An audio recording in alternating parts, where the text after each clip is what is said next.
দেখেছো কত সুন্দর, সব জায়গায় বামুন নিয়ে বসে পড়েছে, সব ব্রত যারা ব্রত করেছে তাদেরকে নিয়ে ভিড়টা দেখেছে ভেতরে, ভীষণ ভিড়, মানে দাঁড়ানোর জায়গা নেই। যেভাবে হোক যা মন্ত্র বলছে সেই শুনে শুনে একটু বলে দিতে হবে, আর কিছু করার নেই।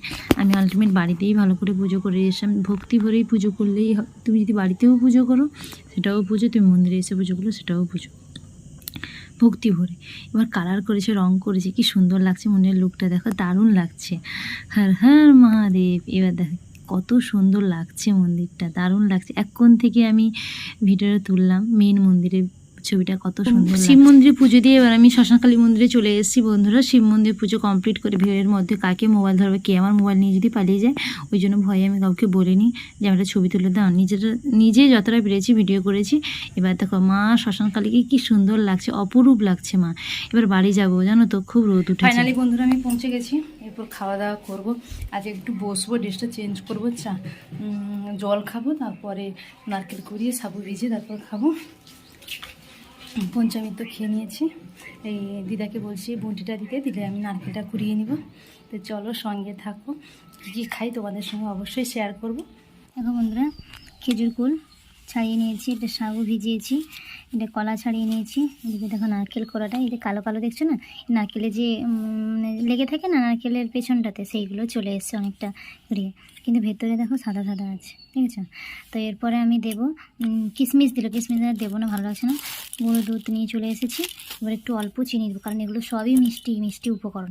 চিনিটা পরিমাণ মতো দেবো, বেশি চিনি না খাওয়া যায় না, যেহেতু খালি পেট উপবাস, তার উপরে যদি বেশি চিনি থাকে না আর খেতে ইচ্ছে করবে না, যেন মানে কি বমি বমি মতো লাগবে। তো চলো আমি কেমন করে মাখাই তোমরা অবশ্যই দেখতে থাকো ভিডিওটা। আগে দুধটা দিয়ে দিই, গুঁড়ো দুধটা।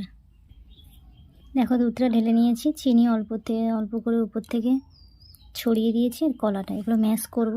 আমার মোবাইলটা যে কেউ ধরবে তাও নেই, আর ধরার মতো যে আমরা একটা স্ট্যান্ড কিনেছিলাম আমি 150 টাকা দিয়ে, স্ট্যান্ডটাও ওই যে বাড়ি ভাঙা হয়েছিল, বাড়ি গোছানো হয়েছিল, কোথায় যে ভরে দিয়েছি আমি কিছুই মানে কোথাও খুঁজে পাচ্ছি না।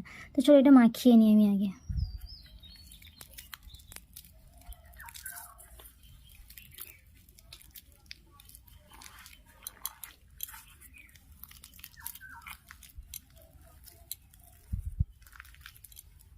নারকেল কোড়াটা উপর থেকে দিয়ে দিয়েছি, এটাও মাখিয়ে নিই আমি। বন্ধুরা খেতে বসছি,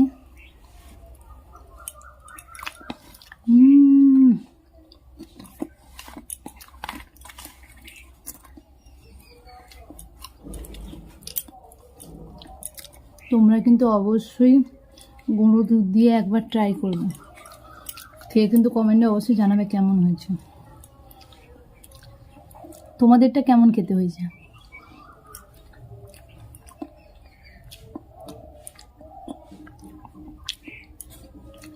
যদি কাজু দিতে হতো, এটি কিশমিশ দিতে হতো, টেস্ট হতো একদম ভোলে বাবা। এরকম যদি প্রত্যেকদিন ফাস্টিং করা হতো না, অনেক ভালো হতো। সাবু খেলে কি মোটা হয়ে যায় বন্ধুরা? আমাকে একটু কমেন্ট করে জানাবে তো।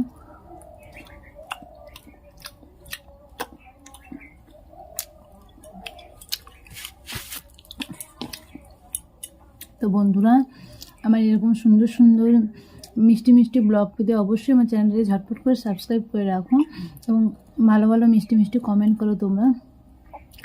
হ্যাঁ, তো আমি ভিডিও দিতে পারি না, আমার একটাই কারণ, সেটা হচ্ছে কাজের চাপে, বাড়ির কাজ, অফিসের কাজ, বাচ্চার চাপে আমি ভিডিও দিতে পারি না। তোমরা যদি আমার পাশে থাকো, তোমরা যদি আমাকে সাহস দাও, অবশ্যই আমি ভিডিও দেওয়ার জন্য চেষ্টা করব। তো চলো বন্ধুরা, আবার একটা নতুন ভিডিওতে তোমাদের সঙ্গে অবশ্যই দেখা হবে। খেয়ে একটু ভাবছি ঘুমাবো, শরীরটা ভালো লাগছে না। তো তারপরে বিকেলে যদি উঠি, ঘুম ভাঙে, অবশ্যই কিন্তু তোমাদের এই ভিডিওতে আসবো আমি, ঠিক আছে? টাটা বন্ধুরা। তো সবাই বলো হর হর মহাদেব। মহাশিবরাত্রি সবাইকে শুভকামনা জানাচ্ছি আমি।